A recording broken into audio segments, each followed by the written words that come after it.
I-ready mo na siya. Kung magiging teammate mo siya, mag-ready na siya sa Ginebra fans. Pero gustong-gusto niya rin eh. Kaya siya nung baka mamaya may magdala ng malaking pang-ahit. Yeah. Hindi dati kasi walis pag sweep, di ba? Walis, sweep, push ko, dalawa, pang-ahit na gano'n, no? Kaya ikasabi, bol, shaver. Oo, may shaver na malaki yun. Tapos may shaver ko rin, no? Dalawa. Mas maganda yung reaction niya kagabi sa luya, nakakatawa. Talaga mga tanong mo kung saan kami nadadala sa mga tanong mo Ay, naku, Pero Siyempre, nasa Pilipinas siya. Hindi niya alam. Sarap na sarap po. Ang tanungan daw nila, Delicious! kung sino ang Delikado sa mga mag-i-explain sa Oo kanya. nga, kailangan meron. Iupo niyo muna, no? Welcome to the yummy. Philippines, boy.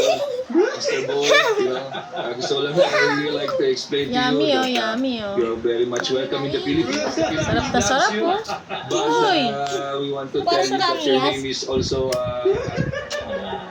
means Umalis ka nga. Kunyari ako din si Rere. Wala na, nasakit na.